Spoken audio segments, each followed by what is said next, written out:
Hi everybody, it's Lisa Loving Dalton, new author on Amazon. I'm at number 2 in books, paperbacks. Number 1 in ebooks. Would be great to get to number 1 in paperback, but I'm just appreciative of everybody who's actually gotten the book. Some great stories and lots of pictures and stuff like that that you can see. And if you get the paperback, I'll send you a special link that will give you the pictures in color, a little video I made just for those. And I got a nice website, lisadalton.com, and you can download the first chapters free, and you can also do that on Amazon and get a flip. And yes, I will sign. I see Raider Wren. I will sign yours if you buy it. I'm going to have a local event in Fort Worth on November 6th, and I'll be coming around. But if you email me at lisa@lisadalton.com, thank you, dear, I will create a way for us to get you an autograph. And if you're a Last Dragon fan, which I know many of you are, I have a special place in my heart for those Last Dragon fans. And yes, we got to do Brahms. Yes, I'm so excited. Anna Rose, I love you, baby. Hey, Pamela, it's great to see you. And oh man, Abby, just you guys, the tyrants, the crazy, wonderful, funny people. So, Norbert, Stacy, Santiago, de nada. Looking forward to it. Also, you guys can see up above me the picture of Madonna and I. That was from when I did Saturday Night Live and stunt doubled Madonna, and that was really great. And I talked a little bit before about Cher. I got wonderful stories about Meryl Streep as well. Oh, thank you, Pamela. I really appreciate your comment. I'm having a really good time, and I'd love for you guys to purchase the book and let your friends know. And like I said, if you email me at lisadalton.com, or you can, you could go on to lisadalton.com and register there. There's some free items, some audios and stuff like that. And I'm looking forward to sharing with you guys and seeing what you post up on the reviews for Amazon once you've read it, and it's going to be exciting. Yay. Yes, Anna, I'm happy that you're going to read it to Calvin, and you get to tell everybody what an amazing time you and I got to share as we grew together through our artistic work. So that's great. You guys are just very, very cool. All right, my friends, what else? Does anybody have any questions you want to ask me? All right, keep up the good work. I'll be hanging out and looking for your comments, and I really appreciate exploring this Facebook Live. It's really fun. I'll check back around 6 o'clock on Central Time. That's in about an hour or so. And okay, Raider Wren, he's asked me, did I go through any martial arts training for The Last Dragon? And you know what? I actually had a certain amount of Kung Fu, Tai Chi, Qigong, and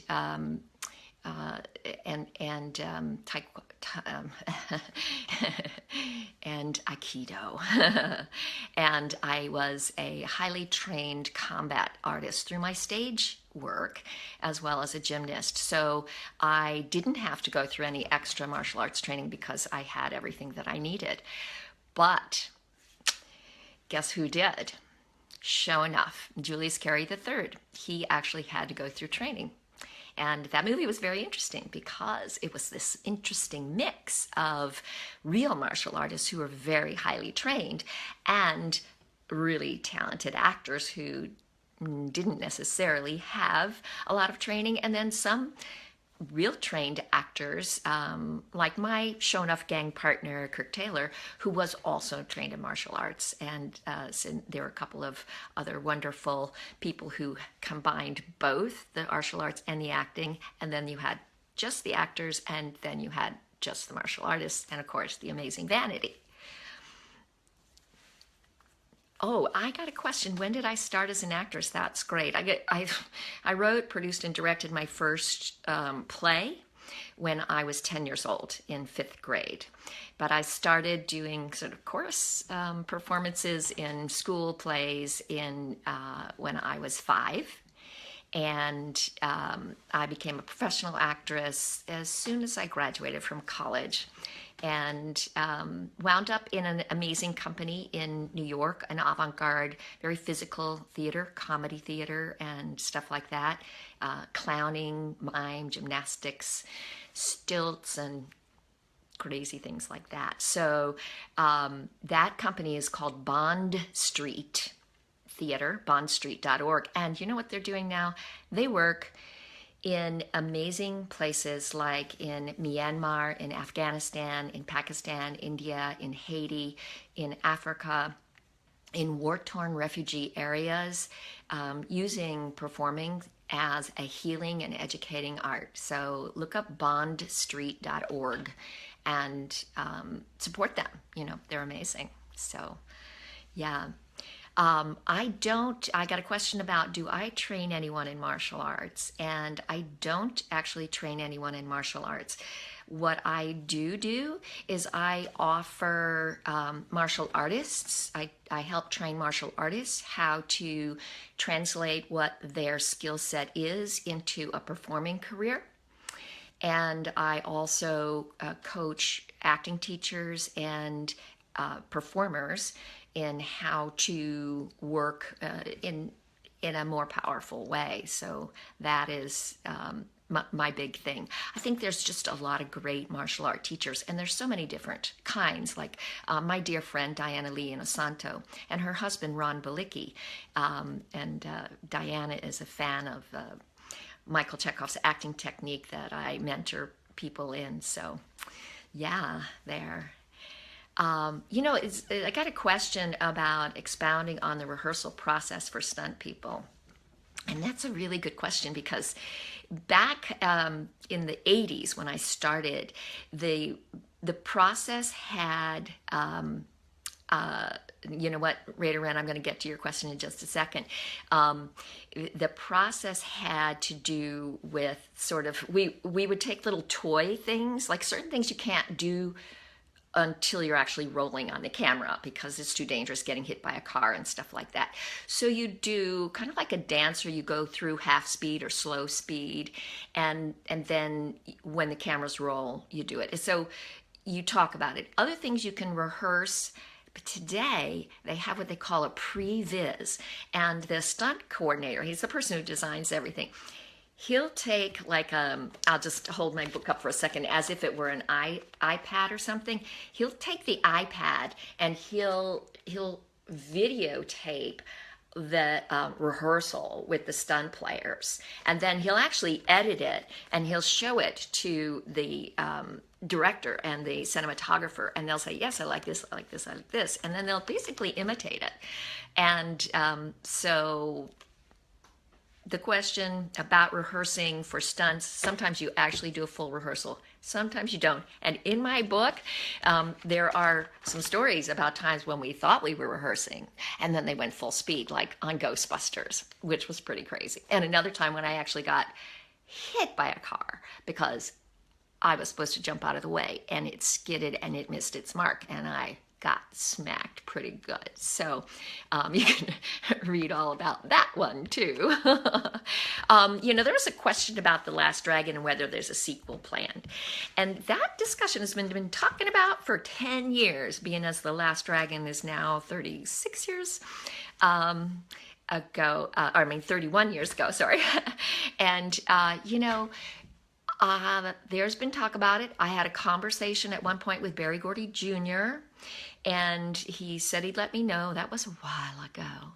I think that the one that was made was so special in its unique combination of fresh and innocence and its incredible message that it's really hard to update it. But I think we should just all make it part of, our education, because it's got an incredible message about really finding your centered truth in the power within you. So I think that's really great. I had another question from Ophir Duan, and Ophir is in Israel. So Ophir, my deep appreciation for reaching out here.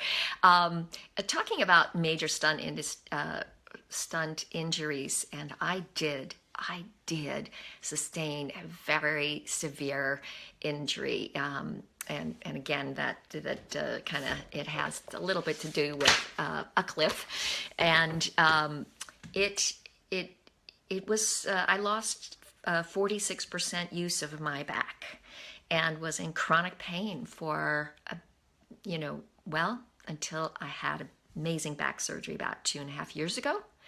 But what I learned from my injury and about surviving and functioning in the world through the pain actually was such a gift. It was such an amazing gift in my world, because it brought me all over the world, teaching and sharing people how to cope with pain, and how not to get injured, and how to rise above what you think are your limitations, whether they're physical, emotional, mental, or spiritual. So that's my big thing. So I see Robert and Mary, Talmadge, Bianca, you guys, it's so great to see you. Thank you for joining. And Angela, fantastic. Penny Moss, excellent to see you. I had a question from someone who wanted to know about getting into stunts, and that's thank you, Bianca. Stunts is like an apprenticeship process, and you can go to schools. There are now schools. When I started, there really weren't any stunt schools. Now there are stunt schools, and you can learn excellent skill sets there. But like every single profession and like every moment of your life, what you're going to be able to do with it, and whether you're going to be able to do that safely, is really about what's inside of you, and who you know. And not really just who you know, but really who knows you, and who likes you, and who trusts you. And so in the stunt industry, it is an old-fashioned apprentice environment. Because you know what? I don't know if you guys have ever seen that old 70s movie, Hooper, with Burt Reynolds. It's probably the best movie about what really goes on in stunts, as old as it is. Because the next person coming up, if I teach you how to do stunts, you're going to take my job. And it's true, you are. And maybe I'm old enough that I don't care. Or maybe I've moved up and I'm designing them as a coordinator or whatever. But fundamentally, I have to trust you and love you and care for you enough to give you the gifts for you to take over for me. And then I'm also responsible for you. I think it's also like in the martial art field, I think there's also a sort of sense of responsibility. When you hand the gift of knowledge down, you want that knowledge to be safely used for the best health of the person you're giving it to, and for everyone. So that is incredibly exciting. It's rare to earn someone's trust. And one way that you do it in the stunt field, and you know what, this is also true if, for example, if you wanted to become a sitcom director, or if you wanted, any real crafted profession, you need to volunteer. We have what we call stunt puppies, and the stunt puppy is someone who just shows up and starts carrying the gear and starts studying and watching and learning. The thing about stunts is each one is unique and different. And because it's so unique and different, first of all, it's dangerous. It doesn't matter how simple it is. Like in my book, I talk about, let me turn that correct. That's Falling for the Stars, a Stunt Gal's Tattletales on Amazon Prime. In my book, I talk about a situation where I was getting yelled at really embarrassed in front of everybody because I was told to do something faster. And I kept doing it, and I kept speeding up. I was driving a Porsche, and I had to whip a U-turn, and I kept speeding up and doing it faster, and I kept getting yelled at more and more and more. And finally, somebody said, "He means sooner." A simple little word, and this guy was yelling at me to go faster, do it faster, and I understood it as speed, and he meant sooner. And I got it perfectly on the next take once I knew that they wanted me to turn sooner. So communication, all those things are really, really important, not just in stunts, but in every career. And yeah, making sure you're communicating really well, that's important. Any other questions?